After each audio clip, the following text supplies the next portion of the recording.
છે બોલે આ મૂકી હકીએ કઈ બોલે નહીં. કોઈનું ધન ન પડાવી લે, બધાને ખબર છે, પણ આપણે બચતા નથી. ખબર બધી છે, પાલન નથી કરવું. બસ ખબર બધી, અને આનું ખબર ન હોય ને એ માણસ હારો, એને અજ્ઞાની કહી શકાય. બા અજ્ઞાની ખબર નથી, એને માફ કરી શકાય. હા, પણ ખબર હોય અને પાલન ન કરે ને એ ખતરનાક, કારણ કે એને માફ ન કરી શકાય. એકવાર એક સ્મશાન યાત્રા નીકળી અને બધા બોલતા હતા રામ નામ સત્ય છે, રામ નામ સત્ય છે. વિષ્ણુ ભગવાન અને લક્ષ્મીજી વિહાર કરવા માટે નીકળ્યા, અને લક્ષ્મીજી કીધું, જો વિષ્ણુ ભગવાને કીધું, જવો દેવી, આ બધાને સમજાયું રામ નામ જ સત્ય છે, બાકી બધું મિથ્યા છે. લક્ષ્મીએ કીધું, પ્રભુ આમાં એકેય રામ નામ વાળો નથી, આ બધા લક્ષ્મીના જ ભક્તો છે. એ કે એમ થોડું હોય દેવી. બોલે નહીં પ્રભુ, હું માં છું, મને ખબર છે, આમાં એકેય રામ નામ વાળો નથી, આ બધા લક્ષ્મીના જ ભક્તો છે. બોલે નહીં દેવી, જો એને સમજાય જ છે, બધા બોલે છે રામ નામ સત્ય છે, રામ નામ સત્ય છે. બોલે નહીં પ્રભુ. લક્ષ્મી કીધું અખતરો કરવો જ? ભગવાને હા ન પાડી જોઈએ, પણ ભગવાને હા પાડી કે હા દેવી અખતરો કરીએ.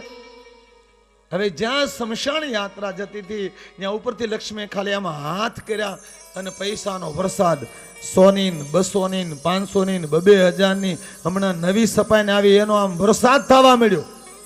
બધાએ કીધું એલા રૂપિયા ઉડે, એ મળ્યા ભેગા કરી કરીને ખિસ્સા ભરવા. ઓલા ઠાંઠડી વાળા જોયું કે આ બધા વીણે આપણો હું એને હેઠું મેલી નેણે ચાલુ કરી દીધું.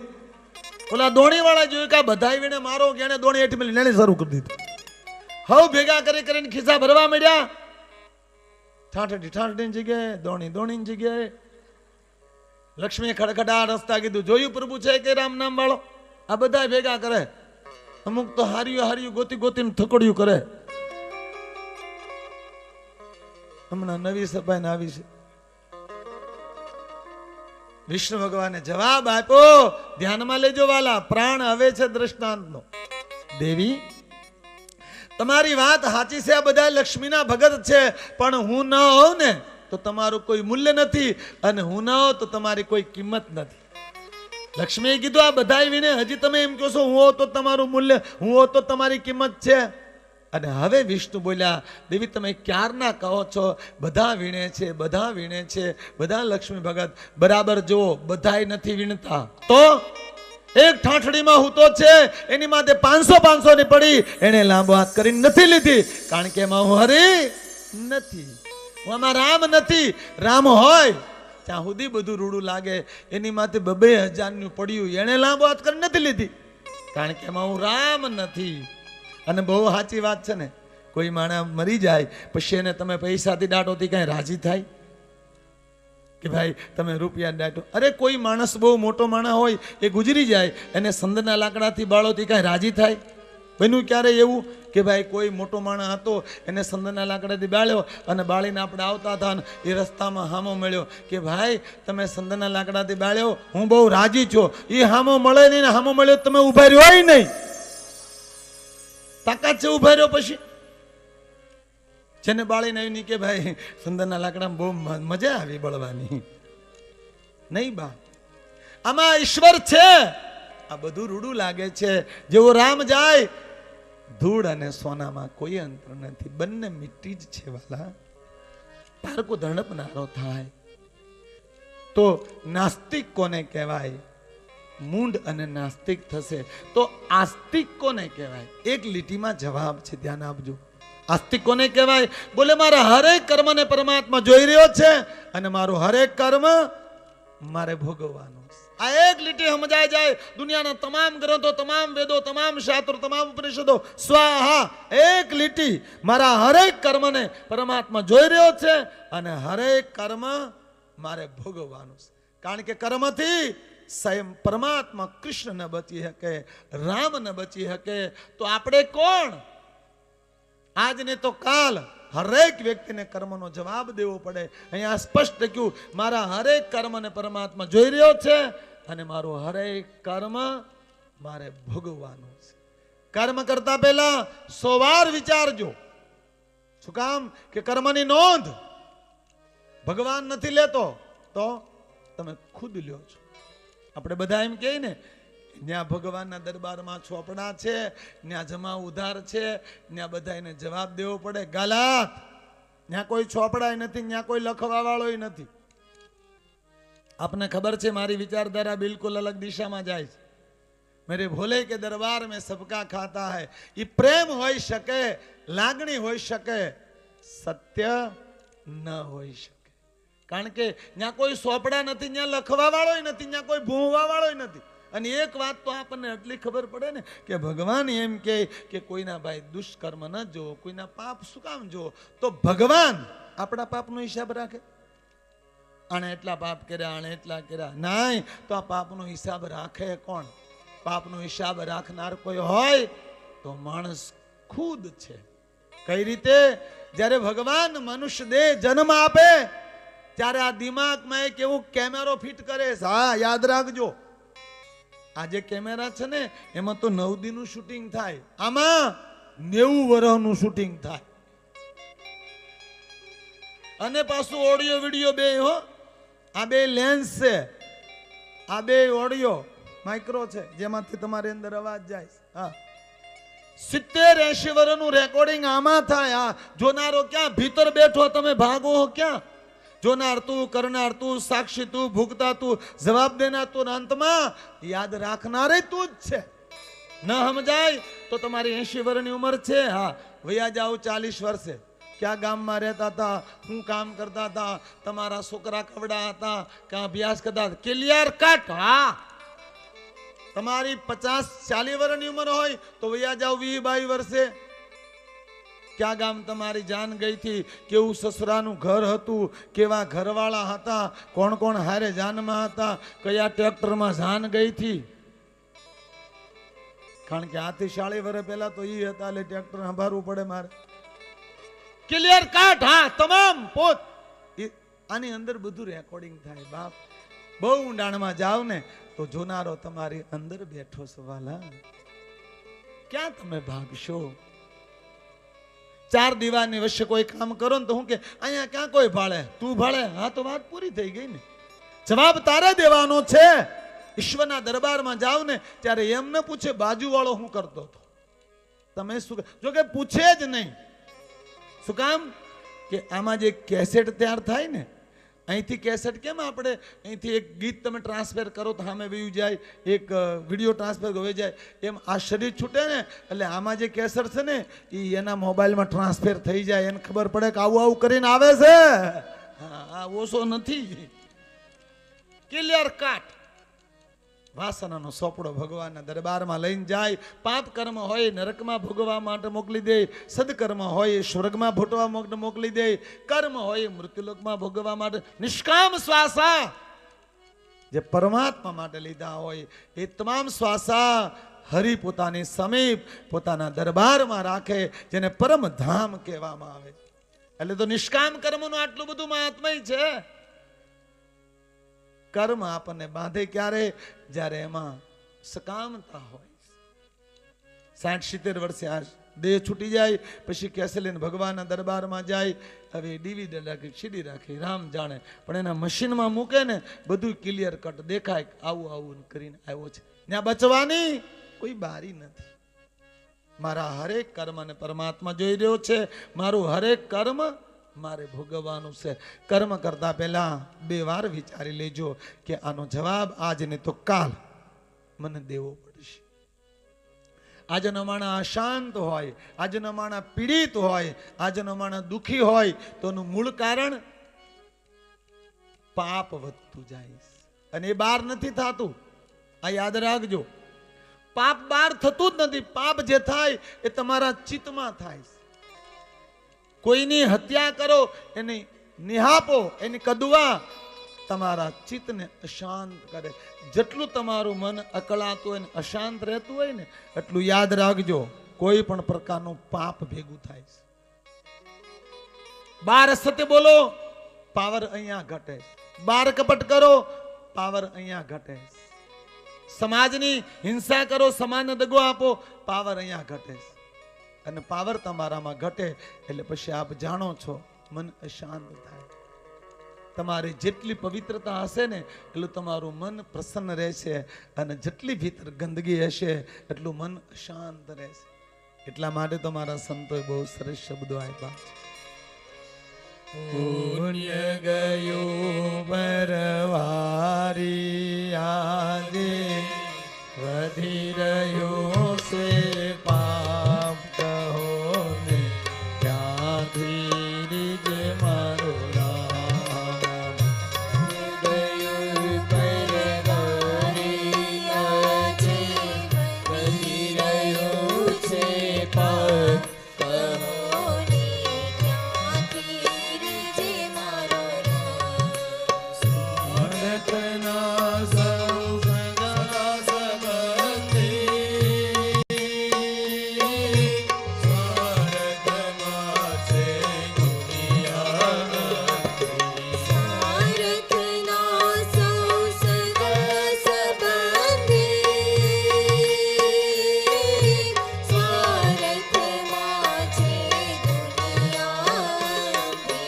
ભાઈ ભાઈના ગળા જ કાપે, શરમ આવે જરાય, કહો ને ક્યાંથી રીજે મારો રામ. ભાઈ ભાઈ જાગતા રહેજો. જે કાપે શરમ ન આવે જરાય, કહો ને ક્યાંથી રીજે મારો રામ. પુણ્ય ગયું પરવારી આજે વધી રહ્યું છે પાપ, કહો ને ક્યાંથી રીજે મારો રામ. પુણ્ય ગયું પરવારી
બાપ આપણે યાત્રા કરી રહ્યા.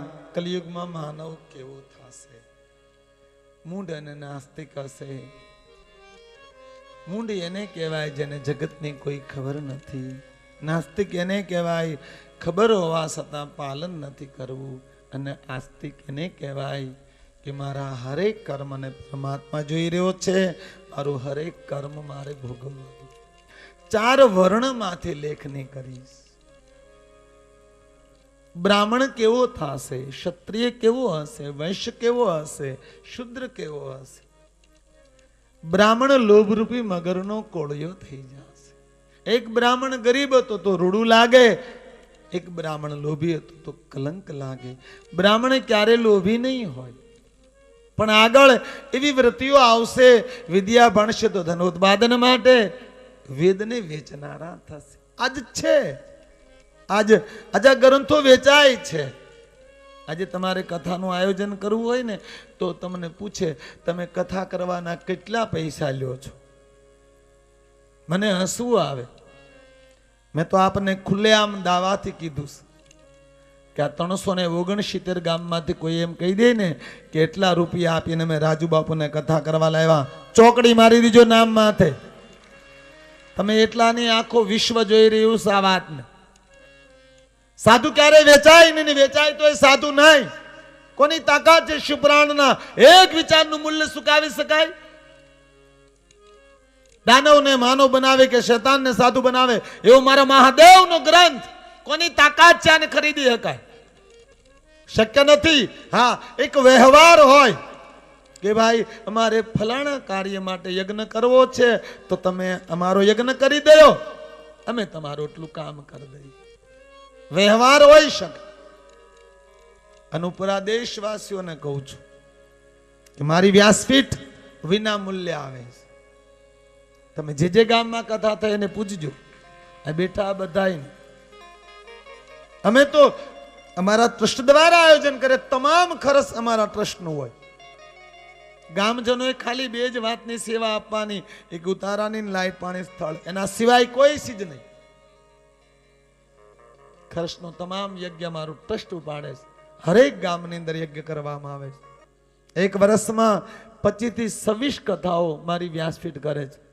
છેલ્લા 8 વર્ષથી ગુજરાતમાં આંકડાને આગળ કોઈનો આંકડો નથી. એટલી મારા મહાદેવની વિચારધારા આ સમાજને આપીશ મારી વ્યાસપીઠ. દાવાથી કહું છું, હા, જવાબદારીથી બોલું છું. શું કામ? કે મારા મહાદેવની વ્યાસપીઠ વિના મૂલ્ય હરેક ગામમાં આવે છે.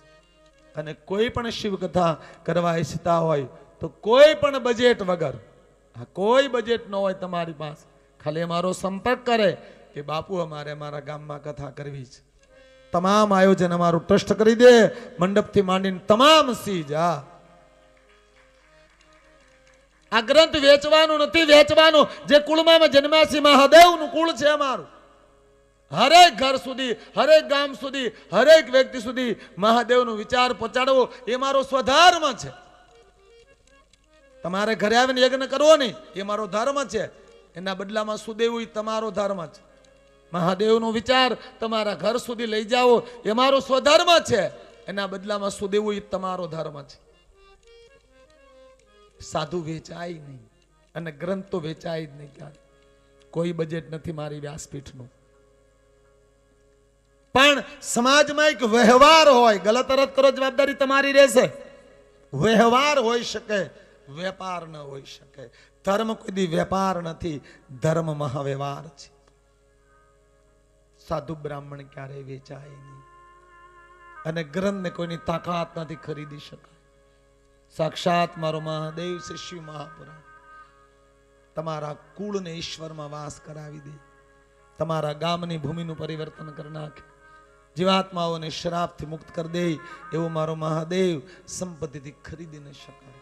પણ કલિયુગમાં આવી વૃત્તિ આવે. ક્ષત્રિય કેવો થશે? જેનામાં રક્ષણનો અભાવ હશે. ક્ષત્રિયોનો અર્થ ખાલી જાતિ સીમિત ન રાખી શકાય. ક્ષત્રિયનો અર્થ થાય રક્ષક. કોઈને તાલુકાનું રક્ષણ, કોઈને જિલ્લાનું રક્ષણ, કોઈને ગામનું રક્ષણ, કોઈને સ્વાસ્થ્યનું રક્ષણ, કોઈને આ રક્ષકો એ ક્ષત્રિયની લાઈનમાં આવે તો આજના રક્ષકો રક્ષણ કરે છે. 100 માંથી 70% રક્ષકો આજ ભક્ષક છે. જેને તાલુકાના રક્ષણ માટે બેહાડ્યો એ જેટલું ભક્ષણ કરે ને એટલું આપણે ન કરી શકીએ. ચરિત્રહીન માણસો રાજ સત્તાઓમાં છે એમાં કઈ આપણે કોઈને કહેવાની જરૂર નથી. મલિન ભોજન કરનારા હશે, ચરિત્ર જેના નષ્ટ થઈ ગયેલા હશે, આવા લોકો રક્ષકો બનશે. આવી કલયુગની વિચારધારા હશે. વંશ કેવો થાય? બોલે વેપારમાં ઓછો આપશે, ખાસ સામગ્રીમાં ભેળસેળ કરશે, સમાજના સ્વાસ્થ્યની નહીં પડી હોય, બસ રૂપિયા ક્યાંથી આવે એ જ બળતરા હશે.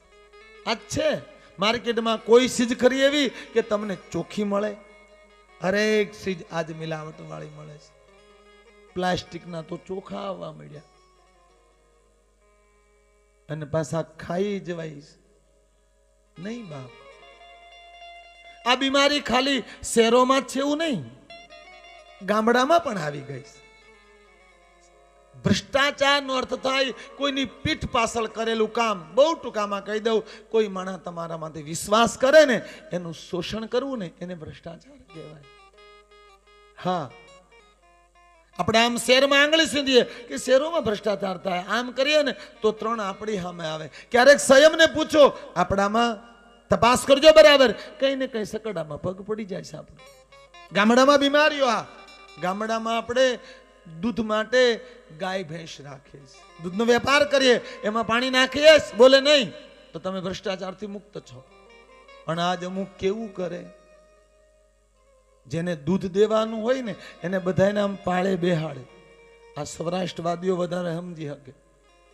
પછી એની સામે ઢાળિયામાં ભેં દોવા જાય, દૂધ બોગરું પાળે મૂકે કે બેનામાં પાણી હોય, બેનામાં થોડું પાણી હોય, અમારી નજર સામે તમે ભેંસ દોઈ. આ તો ફીણ હોતું બોગરું છે.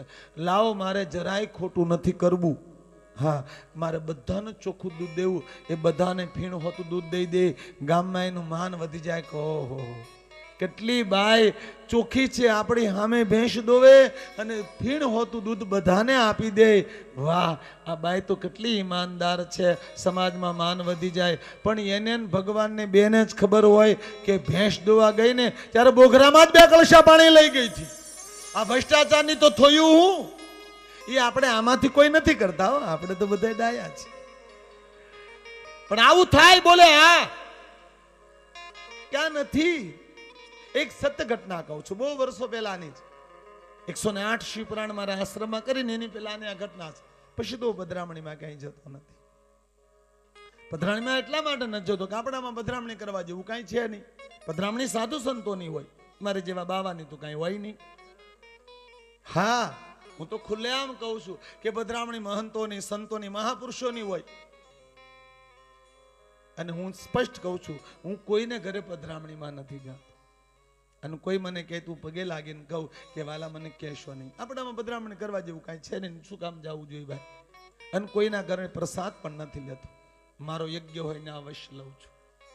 કોઈ એમ કે બાપુ મને પ્રસાદ, તો મારે યજ્ઞ આખો કરવો પડે. આ છેલ્લા 14 વર્ષથી મારી યાત્રા છે.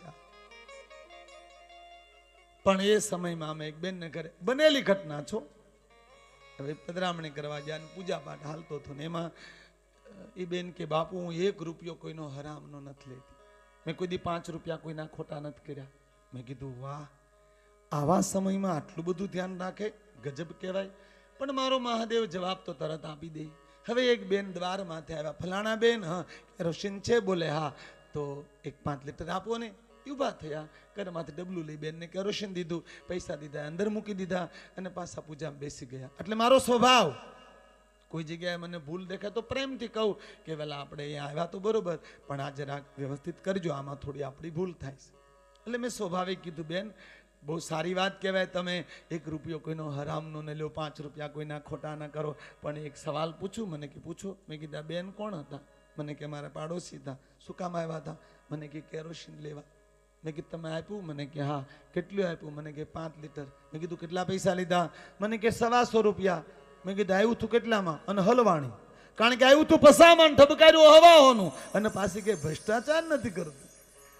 સ્વયંની જાતને ક્યારેક ઈમાનથી પૂછો. હા, 50માં લઈને 125 દઈને પાછી એમ કે ભ્રષ્ટાચાર નથી કરતી, તો તમે તમારી જાતને પૂછો ક્યાં સુધી આપણું ઈમાન બચે છે? કોઈ ને કોઈ ચકરડામાં આપણો પગ પડે છે. હા, સાવધાની અવશ્ય કરી શકાય. કદાચ આપણા ઘરમાં બચી જાય અને પાડોમાં કોઈ ગરીબ માણસ રહેતા હોય અને આપણે ભાવે ભાવ દઈ દઈએ અને એના ઘરનો ચૂલો હળગે અને એની માથે પાકેલી રોટલી એના બાળકો ખાય તો મજબૂરી લેવાતા રૂપિયાને હું ધોઈ પીવાસ વાલા? કોઈની મજબૂરી, કોઈની લાચારીથી લીધેલું ધન ક્યાં સુધી તમને આ સાથ આપશે? કદાચ તમે ભાવે ભાવ આપે તો ગરીબ થઈ જાવ, નહીં બાપ, પણ હું તમે પ્રલોભન છોડી નથી શકતા. સંસ્કારથી ભ્રષ્ટ થાય, તોલમાં ઓછો આપશે, ખાસ સામગ્રીની ભેળસેળ કરશે, ઉત્પાદનમાં વધારે રસ છે, સમાજના સ્વાસ્થ્યમાં કોઈ રસ નહીં. આજ બજારોમાં ઝહેર વેચાય, ખેતરોમાં ઝહેર પકાવવામાં આવે. આજનો માણસ અશાંત ને રોગી હોય તો ભૂલ આપણી બધાની એક સાથે છે. શુદ્ર કેવો થશે? જેમાં ધર્મહીનતા, ઉજ્જવળતાનો દેખાવ હશે, ધર્મની નાની નાની કેડીઓ ઊભી કરશે, વૈદિક ધર્મને લુપ્ત કરશે, આની દબાવવાનો પ્રયાસ કરશે. વધારે રોટી બેટીનો વ્યવહાર કરશે. શુદ્રને શુદ્ર નહીં કહેવાય. સાંકળોના માણસો ભોજન કરતા હશે, ત્યાં આવીને ભોજન કરશે તો એને ના નહીં પાડી શકાય. આ શુદ્રને શુદ્ર ને કહી શકાય? ગુનો લાગે તમને? દેખાવ ઉજ્જવળતાનો હશે, ભીતર મલિન વિચાર હશે. મને એક ભાઈ કીધું, મને કે શુદ્ર કોને કહેવાય? વાસ્તવમાં શુદ્ર કોને કહેવાય? મેં કીધું વાસ્તવમાં શુદ્ર એને કહેવાય કે જેને ધર્મના ચાહકો હોય એની માથે ખોટા આક્ષેપ કરે, ઉજ્જવળતાનો દેખાવ કરી સમાજમાં રખડા કરે, ભીતર મલિનતા હોય. કપડા કેવા પહેર્યા છે, કયા વર્ણમાં, એ માઈને નથી રાખતું, એના વિચાર કેવા છે. કોઈ ધર્મની વિરુદ્ધ બોલે, કોઈ ભગવાનની કથા વિરુદ્ધ બોલે, કોઈ યજ્ઞની વિરુદ્ધ બોલે, કોઈ સાત્વિક કાર્યની વિરુદ્ધ બોલે, એને શુદ્ર કહેવાય. એમાં કોઈને પુરાવાની જરૂર નથી, કોઈને સબૂત દેવાની જરૂર નથી. સત્યની વિરુદ્ધ કોઈ પણ માણસ બોલે, સત્યના ચાહકોની વિરુદ્ધ બોલે તો એને શુદ્ર કહી શકાય. અને મેં હંમેશા માટે કીધું, મને ઘણા કે બાપુ ફલાણા વિડીયોમાં ફલાણું આમ બોલે. મેં કીધું વાલા, જેની પાસે જે હોય એ દે. બહુ સીધી વાત છે ને. ગટરમાંથી શું આવે? દુર્ગંધ જ આવે. ગંગામાં આવે નહીં. ફૂલમાં શું આવે? સુગંધ આવે. એમ જે માણસ નાભીમાં હોય એ નીકળે. જે કદડો ભર્યો હોય એ જેવું બોલે, એના કદડા સામે જાન ન દેવાય. આપણે આપણા જીવન સામે જાન દેવાય. બાપ રામા અવતારમાં જો હતા, આ બધા જાણો છો, મારે કોઈના નામ નહીં લેવા, તો અત્યારે હોય એમાં નવાય નહીં. અત્યારે તો વધારે હોવા જોઈએ, આ તો હજી ઓછા છે. આ વાતો હજી ખૂબ નીકળશે બાપ. પણ તમે તમારી જાતને પૂછીને જીવતા શીખજો. તમે સ્વયંને પૂછજો. તમારો સમય કોઈ જગ્યાએ તમારો આત્મા કબૂલ કરે ને કે આ માણસ મારા માટે સત્ય છે, ઈશ્વર તમને ક્યારેય થાબ નહીં ખાવા દે. કારણ કે તમારી અંદર પણ ઈશ્વર જ છે. આવા શુદ્રો થશે. સ્ત્રીઓ કેવી થશે? મલિન ભોજન કરશે, પતિનો દ્વેષ કરશે. નારી માટે એક શબ્દ બહુ કડક આપ્યો છે, સ્વચંદી બનશે. યાની સ્વતંત્ર હોય નારી, હા, સ્વધંદી યાની સ્વધની યાની પોતાનું ધારું કરનારી. નારી એ મહાશક્તિ છે, પણ નારી હંમેશા માટે પરાંધિતામાં એની ઊંચાઈ છે. કોઈને આશરે રહેવું, કોઈનું ગુલામ થવું, એવો અર્થ કરો, જવાબદારી તમારી રહેશે. તલવાર મયાનમાં હોય ને તો એ રૂડી લાગે, એની પૂજા થાય, પણ ખુલ્લી થાય તો હિંસા કરે. એમાં નારી એ મહાશક્તિ છે. મા બાપને આશ્રિત હોય તો દીકરી જગતમાં પૂજાય છે. પત્ની પતિને આશ્રિત હોય તો પતિવ્રતા નારી કહેવાય અને પરમાત્માના દરબારમાં જાય છે. અને સંતાનોને આશ્રિત માં હોય તો માં યશોદા કહેવાય, જગતમાં પૂજાય છે. આ નારીની ઊંચાઈ છે. પણ નારીઓ કેવી થશે? સ્વધની થશે. સુત કહે મહાત્માઓ, આવા તમામ દુરાચાર કલયુગમાં હશે. આવા તમામ પાપીઓનો અંત જે ગ્રંથ તમને કહેવા જઈ રહ્યો છો એના દ્વારા થશે. હે મહાત્માઓ, જે શિવ મહાપુરાણ તમને હું કહેવા જઈ રહ્યો છું 1,00,000 શ્લોકોનું હતું. પણ મારા ગુરુજીને એમ થયું કે આટલું મોટું શક્ય નથી, એટલા માટે 24,000 એણે એનું પ્રતિપાદન કર્યું. એમાં 7 સંહિતાઓ મૂકી. વિદેશ્વર સંહિતા, રુદ્ર સંહિતા, શતરુદ્ર સંહિતા, કોટિરુદ્ર સંહિતા, ઉમા સંહિતા, કૈલાસ સંહિતા અને વાયવ સંહિતા. પેલી વિદેશ્વર સંહિતા જેમાં મહાત્માઓની કથા છે. આખી વિદેશ્વર સંહિતા આ માનવ જીવનનો પ્રાણ, આ જીવન જે મહાયંત્ર છે એની પૂરી જીવન જીવવાની બાયોડેટા કોઈમાં હોય તો એક વિદેશ્વર સંહિતામાં છે. ધ્યાન આપજો, વિદેશ્વર સંહિતા એ આ મહાયંત્રને ચલાવવાની બાયોડેટા છે. મને એક જગ્યાએ એક યુવાને પૂછ્યું, મને કે તમે સતત કથા જ કર્યા કરો, કથા જ કર્યા કરો, 280 દી વ્યાસપીઠ માથે બેહો, હું આમાં મળે, હું કેમ બધાને કીધા કરો છો, શું છે આ? જવાબ આપું, ધ્યાનમાં લેજો. શિવપુરાણી વિદેશ્વર સંહિતાનો જવાબ છે. એની પાસે મોબાઈલ હતો. મેં કીધું આ મોબાઈલ લીધો ત્યારે કંઈ આવ્યું તું? મને કે હા, ચાર્જર, ઇયરફોન એવું બધું આવ્યું. મેં કીધું એમ નહીં, કંઈ લખાણ? મને કે હા, એક આગળ ચોપડી હતી. મેં કીધું એમાં શું હતું? મને કે મોબાઈલની બધી સિસ્ટમ હતી, આ મોબાઈલને આમ ચલાવાય, આની બેટરી આમ હોય, આમાં આટલું આટલું તમામ એ મોબાઈલમાં જે જે ચીજો વપરાણી એને કેમ ચલાવાય એની પૂરી માહિતી હતી. મેં કીધું તો તું ભલા માણા એટલું સમજી લે કે એટલો કેવો મોબાઈલ કંપની બહાર પાડે, તને ચોપડી બહાર પાડી પડે, ત્યારે મારા મહાદેવે આ મહાયંત્ર બહાર પાડ્યું, એની બાયોડેટા છે. આને કેમ ચલાવાય, આને કેમ જીવાય, આને કેમ સંભાળાય, આને કેમ નિરોગી રખાય, આ યંત્ર દ્વારા મહાયંત્ર યાની બ્રહ્મની સત્તા ક્યારે મળે? હા, આ યંત્ર છે, એને પૂર્ણ નિરોગી રાખવું હોય, એને પૂર્ણ સ્વચ્છ રાખવું હોય, એને બલવાન બનાવવું હોય, એક દેહમાં ઈશ્વર સુધીનું અનુસંધાન કરવું હોય, પરમાત્મા આરે, તો શિવપુરાણી વિદેશ્વર સંહિતા પ્રારંભ છે. જેટલા મહાત્મયો છે ને એ તમામ માનવ દેહને જોડેલા છે. રુદ્રાક્ષ મહાત્મય માનવ શરીર આરે, બિલીપત્ર માનવ શરીર આરે, યજ્ઞ માનવ શરીર આરે, દીપ માનવ શરીર આરે, મંત્રો માનવ શરીર આરે, પૂરું. મેં આપને અનેક વાર કીધું છે, મહાદેવ આટલો અર્થ નહીં, હરેક વ્યક્તિ જેને દેહ મળે એ મહાદેવ છે. અને જેટલા મહાદેવને આરે મહાત્મયો એ બધાને આને આરે જોડેલા છે. આમાં જે શિવ છે એ તમારામાં છે. યાની પરમાત્મા ક્યાંય રહેતો હોય તો એ તમારામાં રહે છે. તમે ખુદ એ શિવ છો. જીવથી શિવ સુધી પહોંચી શકાય એવું આ યંત્ર કેમ બને, એના માટે વિદેશ્વર સંહિતા આશ્રય છે. મતલબ આ સંહિતા મારા તમારા માટે પૂર્ણ યાત્રા છે. વિદેશ જેમાં તમામ મહાત્મયો છે, માનવ દેહને ચલાવવા માટે દરેક આખા જીવનની બાયોડેટા. પછી રુદ્ર સંહિતા છે જેમાં 5 ખંડ છે, જેના 10,500 શ્લોકો છે. આ 5 ખંડમાં આપણી 5 વય છે: શિશુવસ્થા, બાળવસ્થા, કુમારવસ્થા, યુવાવસ્થા અને વૃદ્ધાવસ્થા. આ 5 વયનું જ્ઞાન, હરેક વયે અલગ અલગ જ્ઞાન જીવન ધારા હોય. બાલ્યવસ્થા, કુમારવસ્થા, યુવાવસ્થા, વૃદ્ધાવસ્થા, શિશુવસ્થા. વિદેશ્વર સંહિતા એ પ્રારંભ છે. સતીખંડ એ કિશોર અવસ્થા છે, પાર્વતી ખંડ એ યુવા અવસ્થા છે, કુમાર ખંડ એ બાલ્ય અવસ્થા છે. મા બાપ માટે બાળકો સુમાઈને રાખે એની યાત્રા છે શિવપુરાણમાં.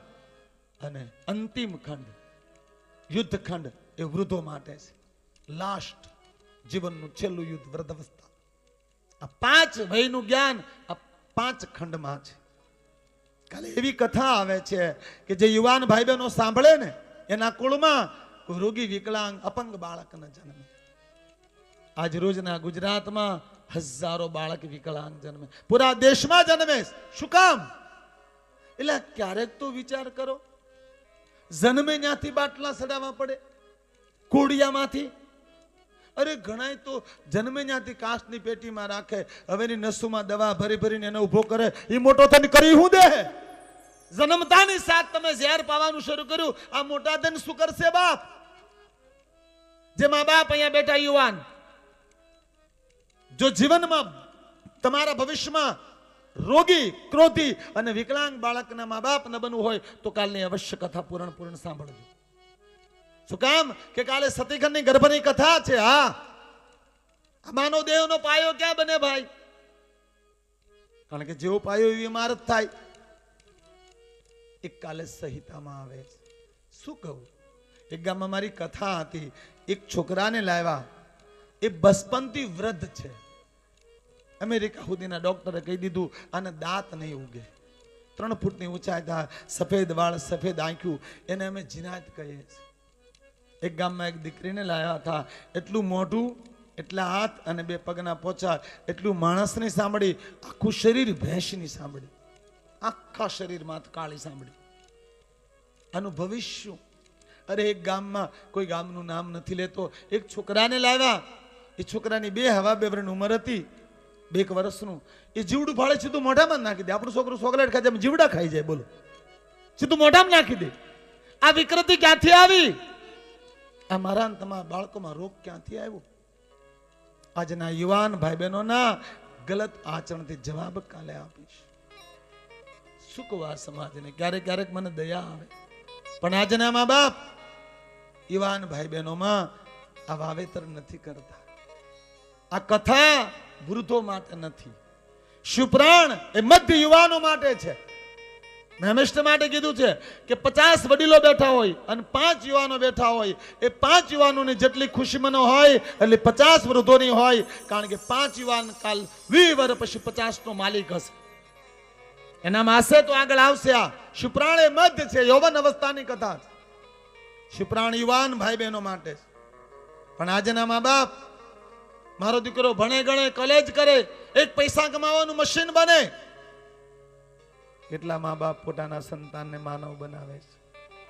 જેટલા મા બાપ બેઠા એટલા ઈમાનદારી તમારી જાતને પૂછજો.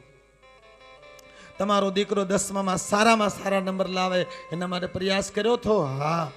તમારો દીકરો 12માં સારા ટકાથી પાસ થાય પ્રયાસ કર્યો છો? હા.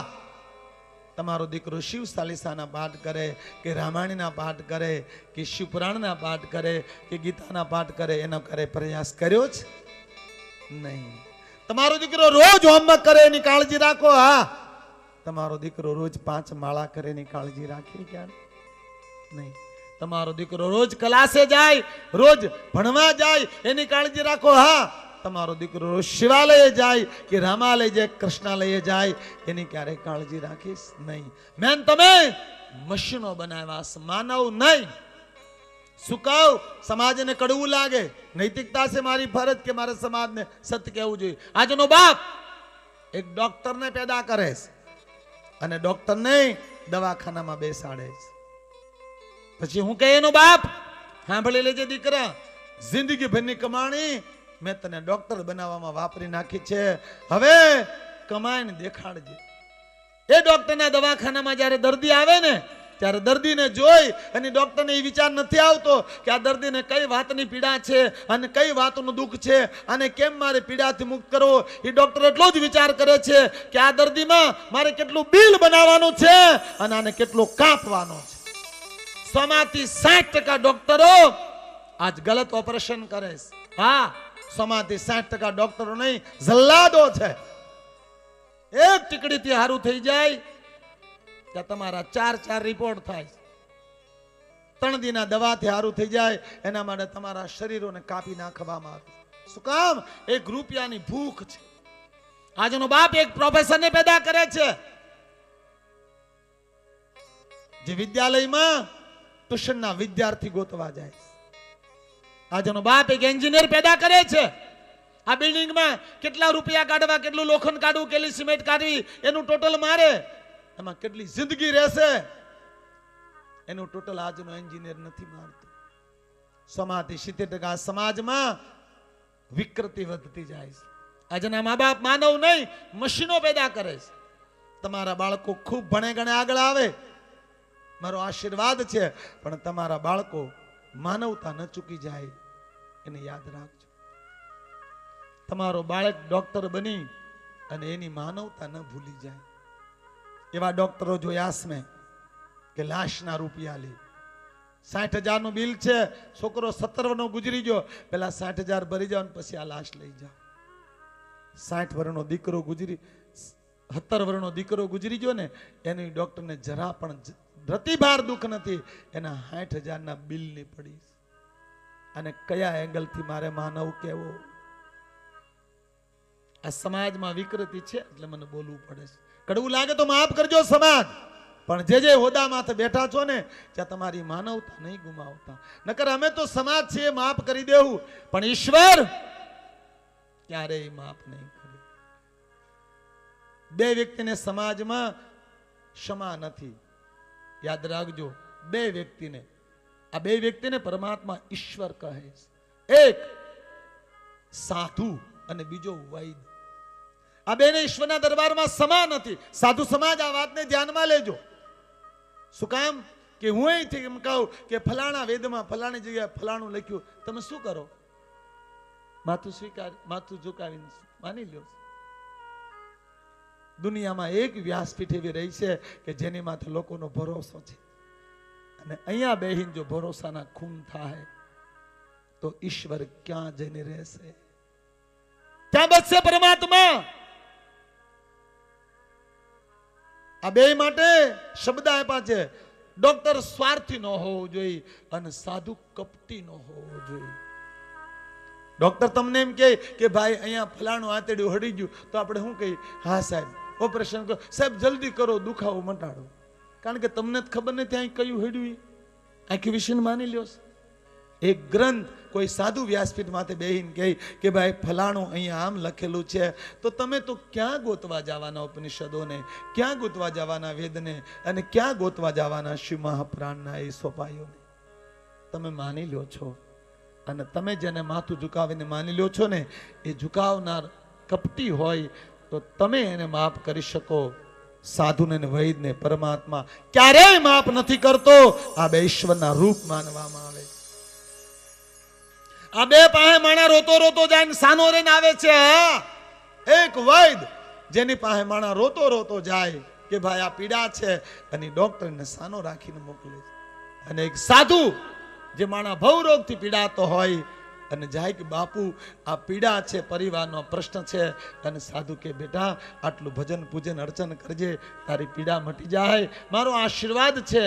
અને માણાને ભરોસો બેહી જાય કે મારા ગુરુએ, મારા સાધુએ મને આશીર્વાદ આપી દીધો, હવે મને કાંઈ ન થાય. એ હસતો હસતો જાય. આ બે સ્થાનો છે જ્યાં માણા હે આખી વિશીન માથું ઝુકાવવું પડે, પણ આ બે ને પરમાત્માના દરબારમાં ક્ષમા નથી.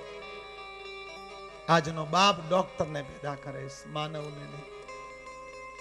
ચાહતા હો ને કે તમારા સંતાનો ભવિષ્યમાં માનવ બને, આવા ગ્રંથોનો એને આશ્રય કરાવજો. આવા ગ્રંથોને ક્યારેક સંભળાવજો તમારા યુવાન ભાઈ બહેનોને. અને કાલની સંહિતા તો માનવ જીવનનો પાયો છે. હા, સતીખંડ છે જેમાં આ દેહ ક્યાં બને, આ દેહનો પાયો જેવો હશે ને એવી પૂરી જિંદગી હશે તમારી. ત્યાર પછી પાર્વતી ખંડ છે જેમાં જીવનની ભૂલોનો સુધારો છે. કુમારખંડ મા બાપે સંતાનમાં શું વાવવું જોઈએ, વૃદ્ધાવસ્થા, અંતિમ વય, આ 5 ખંડ છે શિવ મહાપ્રાણ રુદ્ર સંહિતા.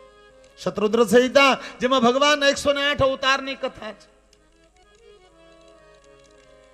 ઉમા સંહિતા, કોટિરુદ્ર સંહિતા જેમાં 12 જ્યોતિર્લિંગ અને 12 ઉપજ્યોતિર્લિંગની કથા છે. ઉમા સંહિતા જેમાં દેવીઓના અનેક જન્મની કથા છે. કૈલાશ સંહિતા જેમાં યજ્ઞો, પૂજા, સાધના, મંત્ર, ઉપાસના, અંતિમ સમયે પાવર જે આવે એની કથા છે. અને વાયવ સંહિતા આ દેહ છૂટા પછીની કથા છે. કારણ કે ભાગવત એ મૃત્યુને સુધારે, હા, રામકથા એ જીવનને સુધારે. બોલે હા, ત્યારે શિવપુરાણ જન્મ, મૃત્યુ, જીવન ત્રણેયને સુધારે. પછીનું મૃત્યુ સુધારવું હોય, મૃત્યુ પછીની ગતિ સુધારવી હોય તો શિવપુરાણ અનિવાર્ય છે. મૃત્યુ સુધારી શકે, એની પછીનો જન્મ ન સુધારી શકે. ત્રણેયની પૂર્ણતા હોય તો શિવપુરાણની વાયવ સંહિતા છે. સુત મહાત્માઓને કહે, મહાત્માઓ તમે ક્યારના મને પ્રશ્ન કરો છો કે ફલાણું આમ. હવે હું તમને પ્રશ્ન કરું છું. સુત મહાત્માઓને કહે,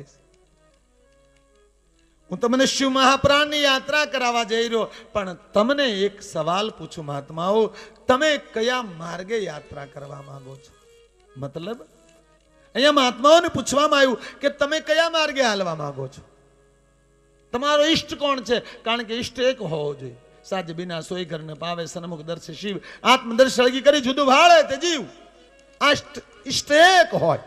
રામ હોય, કૃષ્ણ હોય, મહાદેવ હોય, કોઈ પણ બ્રહ્માંડનો દેવ હોય, ઈષ્ટ એક હોય. સાધના બધાની, સ્વીકાર બધાનો, સન્માન બધાનો, આદર બધાનો, પણ સાધના એકની જ થાય. હા, યાદ રાખજો, ઈષ્ટ એક હોવો જોઈએ. જન્મથી માંડી મૃત્યુથી સાંગોપાંગ પરમાત્મા એક હોવો જોઈએ. થોડાક દી રામને માનીએ, થોડાક દી કૃષ્ણને માનીએ, થોડાક દી મહાદેવને માનીએ, થોડાક દી હનુમાનજીને નહીં બાપ. ઈષ્ટ એક જ હોય. કોઈ પણ સ્વીકાર બધાનો, આદર બધાનો, સાધના એકની જ થાય. તમારે જોવું બેનો ભક્તિમાં ખૂબ આગળ હોય, બેનોની ખૂબ ભક્તિમાં રુચિ હોય, ખૂબ એટલે ખૂબ. પણ બેનોની એક નબળાઈ, અમુક સમય થાય ને એટલે માતાજી ફેરવી નાખે. આ 60 વર્ષના બહેનો જેટલા બેઠા ને એ બરાબર યાદ કરે. આજથી 40 વર્ષ પહેલા કયા માતાજીની પૂજા કરતા? બોલે સંતોષી માની. ફોટો લોટો ઠીબડી વાળી વાર્તા, મારી બા વરત કરતા મેં ગોળ છે ખાધેલા. સંતોષીમાં જ્યાં હોય એ 10 વર્ષ માતાજીને માન્યા, પછી એને મૂક્યા પડતા, પછી લીધા ઓલા વૈભવ લક્ષ્મી. જેટલા બહેનોની 40 વર્ષની 45 વર્ષની ઉંમર હોય એને વૈભવ લક્ષ્મીનું વ્રત કર્યું જ હોય. લારીઓમાં સોપડીયું મળતી, વૈભવ લક્ષ્મી. કોકની વંડીએથી ફૂલ લઈ આવે, સૂક કાઢીને મૂકે, કંક હળદર સાટે, ફોટો લોટ, વૈભવ લક્ષ્મી.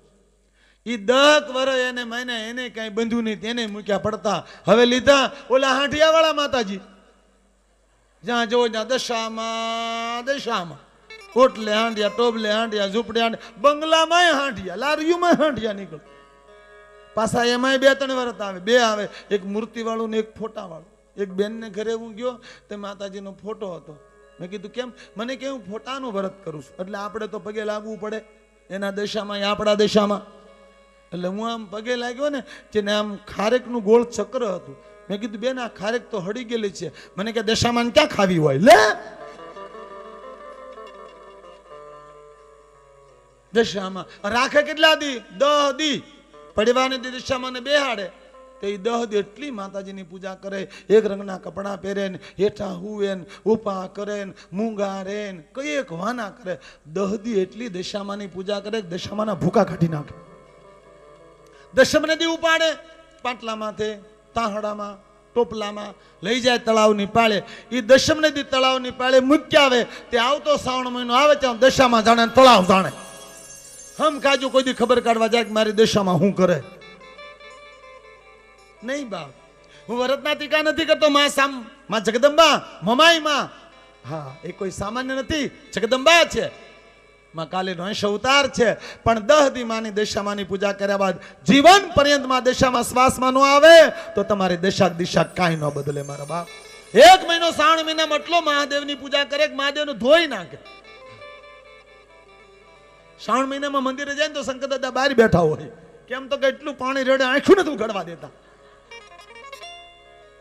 1 મહિનો તો આમ શ્રાવણ મહિનો ના આવી એટલે 11 મહિના શું કરો? પછી 1 મહિનો શ્રાવણ મહિના શિવ પૂજા કરવી જ જોઈએ. દરેક શિવ ભક્તો 1 માસ શિવ પૂજા કરવી. 1 મહિનો શિવ પૂજન કર્યા બાદ જીવન પર્યંત તમારા ઘરમાં શિવ પૂજા શરૂ ન થાય તો તમારો ક્યારેય ઈશ્વરમાં મોક્ષ નથી.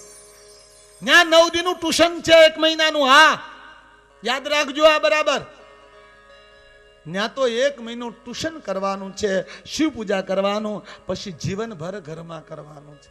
વ્રત એ પ્રલોભન હોઈ શકે, પરમાત્મા ન હોઈ શકે. પરમાત્મા તો તમારી જીવન યાત્રા થાય છે.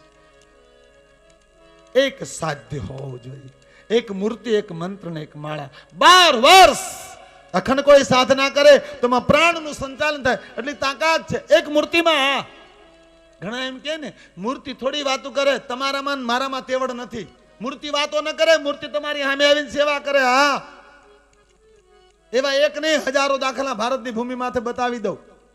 ચેતનામાં છે, એક પાણામાંથી પણ પરમાત્મા આવે. 12 વર્ષ કોઈ મૂર્તિનું અખંડ પૂજન કરે તો મૂર્તિમાં ચેતના પ્રગટ થઈ જાય. 12 વર્ષ કોઈ અખંડ એક માળા ફેરવે પૂર્ણ વૈદિક નિયમોથી તો માળા રિમોટ બની જાય. હા આ યાદ રાખજો. આ માળા છે ને એ કોઈ પારાની આવડી નથી, માળામાં વિજ્ઞાન છે. હું કાલ જવાબ આપીશ માળા એટલે હું. આ બધા એમ કે ને માળાનું થોડું વિજ્ઞાન હોય, તમે ગ્રંથોને કારણે મૂળિયામાં ગયા નથી. આ માળા મહાવિજ્ઞાન છે. આ એક માળા તમારા રોગનો નાશ કરી શકે, એક માળા તમારા જ્ઞાનનું સર્જન કરી શકે, એક માળા તમારા આત્મવિશ્વાસને પાવરશીલ બનાવી શકે. એક માળા 12 વર્ષ એક માણસ એક મંત્રની સાધના કરે. પણ આજ શું કરે અમુક ડોસ્યું ઈ કે બે માળા શંકર દાદાની કરું, એક માળા સાંઈ બાબાની કરું, એક રામાપીરની કરું, એક મારી કુળદેવીની કરું, એક સ્વામિનારાયણ ભગવાનની કરું, એક મારા પીર બાપાની કરું, એક મારા પિતૃની કરું. તમારી વાંહે વધ્યું હું? માળા એક જ મંત્રની ને એક જ વાર થાય, એક સાધના જ થાય. એક મંત્રની માળા એક માથે જ થાય. આપ જાણો છો કે મારી વિચારધારા અલગ પડશે. તમારી પહેરેલી માળા તમે ફેરવી શકો, હા, પણ એક મંત્ર ને એક માળા ને એક મૂર્તિ આ ત્રણેયનો સમન્વય હોવો જોઈએ. એક મંત્ર 12 વર્ષ કોઈ સાધના કરે અને જળ મૃત્યુ દેહ માટે છાંટે ને એમાં પ્રાણનું સંચાલન થાય. એક મંત્રમાં બોલે આંખ